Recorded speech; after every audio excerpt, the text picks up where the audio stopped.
भारत की आजादी के बाद कांग्रेस पार्टी तमिल लोगों की पहली पसंद बनी और फिर द्रविड़ आंदोलन ने इस जमीन पर सियासत का एक नया अध्याय लिख दिया जो आज तक कायम है। यहाँ बीजेपी को लंबे समय तक बाहर की पार्टी कहकर नजरअंदाज ही किया जाता रहा है। बीजेपी को यहाँ अपनी सियासी जमीन को तलाशने और फिर उसे संवारने में काफी जद्दोजहद करनी पड़ी, लेकिन ऐसा लगता है कि अब सियासी फिजा बदल रही है। बीजेपी नेताओं को अपने घर के बाहर से लौटा देने वाले लोग अब खुद सड़कों और मैदानों तक चलकर जा रहे हैं और बीजेपी और पीएम मोदी को सुन रहे हैं।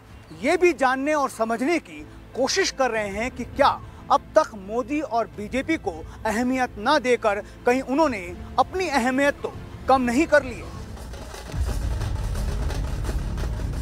चेन्नई साउथ सीट पर इस बार त्रिकोणीय मुकाबला देखने को मिलेगा। यहाँ बीजेपी, डीएमके और एआईडीएमके आमने सामने है, लेकिन सुर्खियों में जो दो चेहरे हैं इनमें तमिझाची थंगापांडियन और तमिलिसाई सौंदरराजन हैं। सिर्फ 2024 ही नहीं, चेन्नई साउथ सीट हमेशा चर्चा में रही है। इस सीट का संबंध देश के कई नामी हस्तियों से रहा है। इस सीट का कनेक्शन माया नगरी मुंबई से लेकर दिल्ली की रायसीना हिल्स तक रहा है।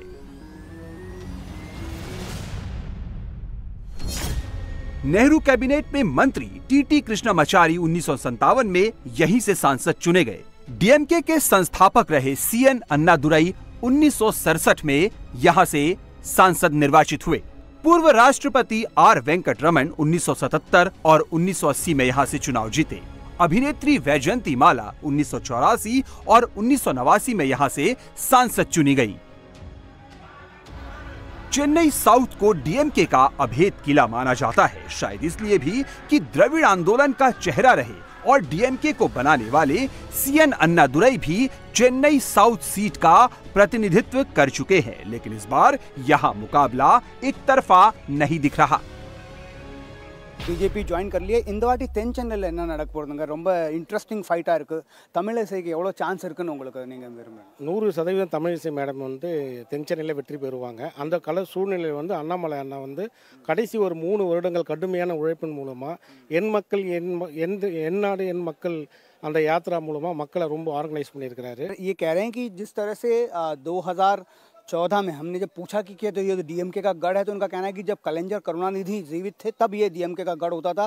उनके निधन के बाद यहाँ पर 2014 में जयललिता की पार्टी एआईडीएमके ने चुनाव लड़ा था। उसके बाद अब जयललिता जो है वो भी एक बहुत बड़ा चेहरा है तमिलनाडु की राजनीति का, वो भी अब नहीं रही, उनका भी स्वर्गवास हो चुका है। ऐसे में जो वैक्यूम क्रिएट हुआ है 19 में, इनका कहना है कि एक बार डीएमके यहाँ पर जीती थी क्योंकि उस वक्त का एटमॉस्फेयर ऐसा था, लेकिन अब बहुत चीज़ें बदल गई है। साथ में इनका ये भी कहना है कि जो भी घटक दल हैं जिसमें टीएमसी है, पीएमके है, आईजेके है, जॉन पांडियन की पार्टी है, एसी शनमुगम की पार्टी, तो ये सारे जो दल हैं वो यहाँ पर शामिल हो गए इनके साथ में, इसलिए इनको लगता है कि बहुत ज़्यादा जो है शक्तिशाली बीजेपी प्लस गठबंधन हो गया है। அக்கா தமிழிசை சவுந்தரராஜன் அவர்கள் 2 மாநிலத்தின் கவர்னர் பதவியை ராஜினாமா செய்துவிட்டு எனக்கு மக்கள் மன்றத்தில் மக்களிடத்தில் வாக்கு கேட்டு அதில் நான் வெற்றி பெற்று அதில் நான் மகிழ்ச்சி அடைய வேண்டும் என்று एक बहुत बड़ा सेक्रीफाइस तमिलिसई सौंदरराजन ने किया। 2 राज्यों की, एक में लेफ्टिनेंट गवर्नर थी, तेलंगाना की गवर्नर थी, पब्लिक के बीच में आना है,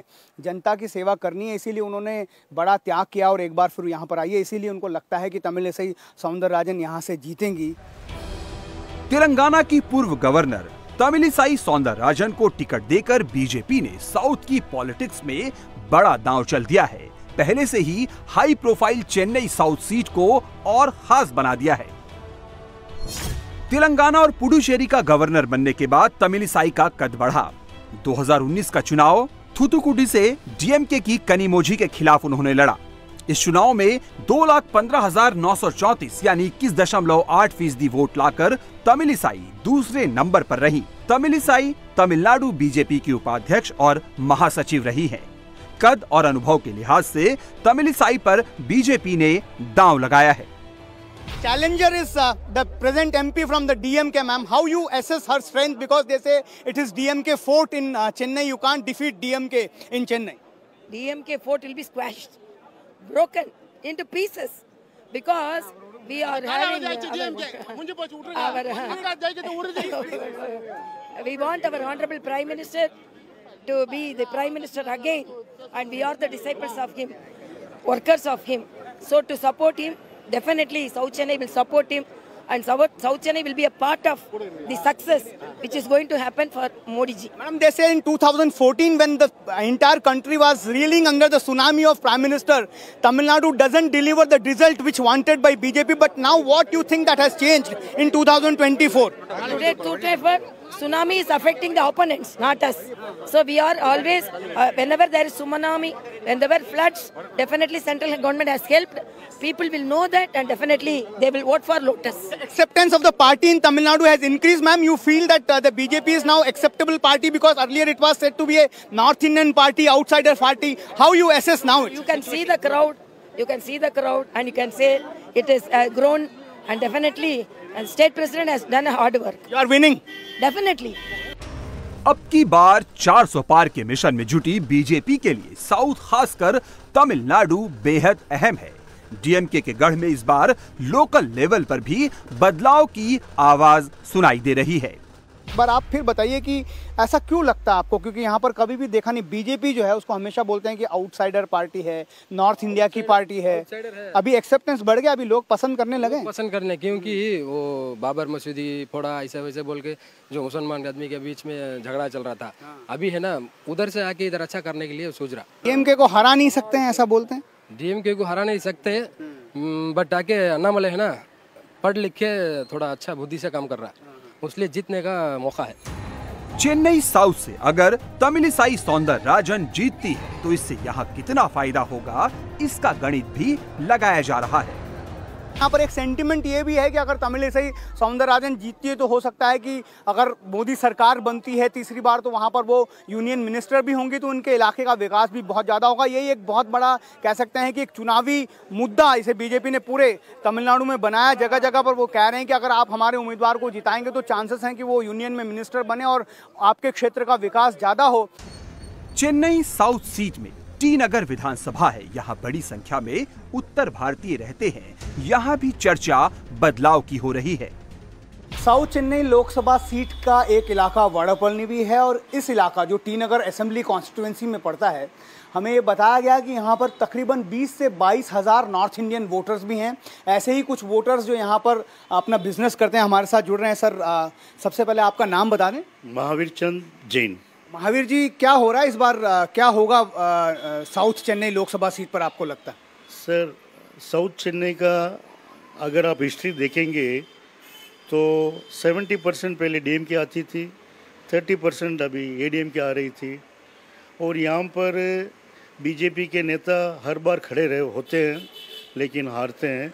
मगर इस बार क्या एक फेमिलियर नेम आया हुआ है, जो गवर्नर थी वो रिज़ाइन करके यहाँ पर आके खड़ी हो रही है, तो उसका थोड़ा सा फेस वैल्यू है। और यहाँ पर इस इलाके में क्या है, ब्राह्मण्स लोग ज़्यादा रहते हैं, जो अय्यर लोग तमिल बोलते हैं, उनका वोट पूरा बीजेपी का ही है। क्या अभी बीजेपी की चर्चा होने लगी है? लोगों को समझ में आ गया है कि बीजेपी क्या पार्टी है तमिलनाडु में? अब तो पूरा समझ में आ गया, अभी बीजेपी फुल फॉर्म में है और अभी आने वाले भविष्य में बीजेपी चलाएगी। अभी तमिल इसे सौंदरराजन है, वो आके यहाँ के तमिलनाडु के पहले भाजपा की नेता थे, अध्यक्ष रही है, वो इस एरिया को अच्छी तरह से जानती है, इसलिए उनका चांस भी इस बार अच्छा है। को लगता है जैसे बदलाव की बात यहाँ पर लोग करते हैं, जब हम कई सारे लोगों से बात करते हैं तो कहते हैं कि हाँ जी अब टाइम आ गया है कि बदलाव होना चाहिए तमिलनाडु में। आपको लगता है वो बदलाव का टाइम आ गया है? बिल्कुल बिल्कुल, बदलाव आना भी चाहिए और होगा, बदलाव होगा। तमिलनाडु में डीएमके कांग्रेस गठबंधन साथ है, लेकिन बीजेपी और एआईडीएमके अकेले मैदान में है। ऐसे में क्या बिना गठबंधन बीजेपी के लिए चेन्नई साउथ को फतह करना इतना आसान होगा? क्योंकि चेन्नई साउथ में 6 विधानसभा सीटें हैं। इनमें विरुगंबक्कम, सैदापेट, टी नगर, माइलापुर, वेलाचेरी, शोझिंगनल्लुर सीटें शामिल हैं। 2021 के विधानसभा चुनाव में इनमें से 5 सीटें डीएमके और 1 सीट कांग्रेस को मिली, यानी सभी सीटों पर गठबंधन की जीत हुई। चेन्नई साउथ लोकसभा सीट के कुछ और हिंदी भाषी मतदाता हमारे साथ जुड़ रहे हैं, उनसे जानने की कोशिश कर रहे हैं। सर, क्या हो रहा है इस बार? कह रहे हैं कि बड़ी जबरदस्त टक्कर है, तमिल से सौंदरराजन एक जबरदस्त कैंडिडेट है। क्या लग रहा है, क्या होगा आपको इस बार? नहीं सर, देखिए अगर गठबंधन होता एडीएमके के साथ तो मैं मानता हूं कि जबरदस्त टक्कर होती, मगर गठबंधन नहीं होने की वजह से यहाँ पे टक्कर नहीं लग रही है, एक तरफा निर्णय होगा। कांटे का मुकाबला है, एक तरफा मुकाबला है। सौंदरराजन फेल है कि पास है? नहीं, ये तो कह नहीं सकते हैं, टक्कर की होंगी। टक्कर की होंगी। आपको लगता है बदलाव होना चाहिए इस बार? जरूर होना चाहिए, होना चाहिए। इस बार इस सीट से कौन जीत रहा है आपको लगता है? तमिल से जीतेंगे कि तंगापांडियन जीतेंगे? टक्कर का मुकाबला। आपका मन बना अभी तक कि किसकी तरफ जाना है? नहीं, वो तो वोटिंग के दिन मालूम पड़ेगा। चेन्नई साउथ से मौजूदा सांसद तमिझाची थंगापांडियन का प्रचार अभियान भी पूरे शबाब पर है। अपने संसदीय क्षेत्र में तमिझाची खुली जीप में साउथ चेन्नई की सड़कों और गलियों को नाप रही है। चेन्नई दक्षिण लोकसभा सीट से इंडिया गठबंधन की उम्मीदवार और डीएमके की एमपी तमिलच्ची थंगापांडियन के प्रचार की ये रैली आप देखिए। सैदापेट के इस इलाके में घूम घूम कर तमिलच्ची थंगापांडियन जो है लगातार प्रचार कर रही है। सैदापेट जो इलाका है वो डीएमके का गढ़ है, ऐसा कहा जा सकता है। यहाँ से डीएमके कभी परास्त नहीं होती और एक ऐसी असेंबली सीट है जहाँ पर सबसे ज़्यादा जोर डीएमके का रहता है।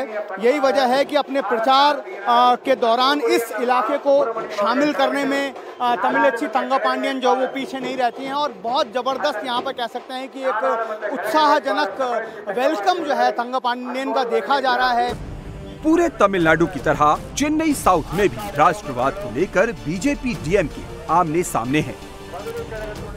See, we are also patriots. We are not against nationalism, but we are actually localized. We stand for Dravidian Tamil rights first. Then we are part of India naturally, you know, like we are national patriots also. They are saying that you are dividing north versus south. That is not correct at all. We are standing for federalism. You can see the development in Tamil Nadu, and we always stand up for national causes. So that's a false propaganda there. Last question, ma'am. Do you think that Tamilisai Soundararajan is a big challenger for you or a sitting MP now?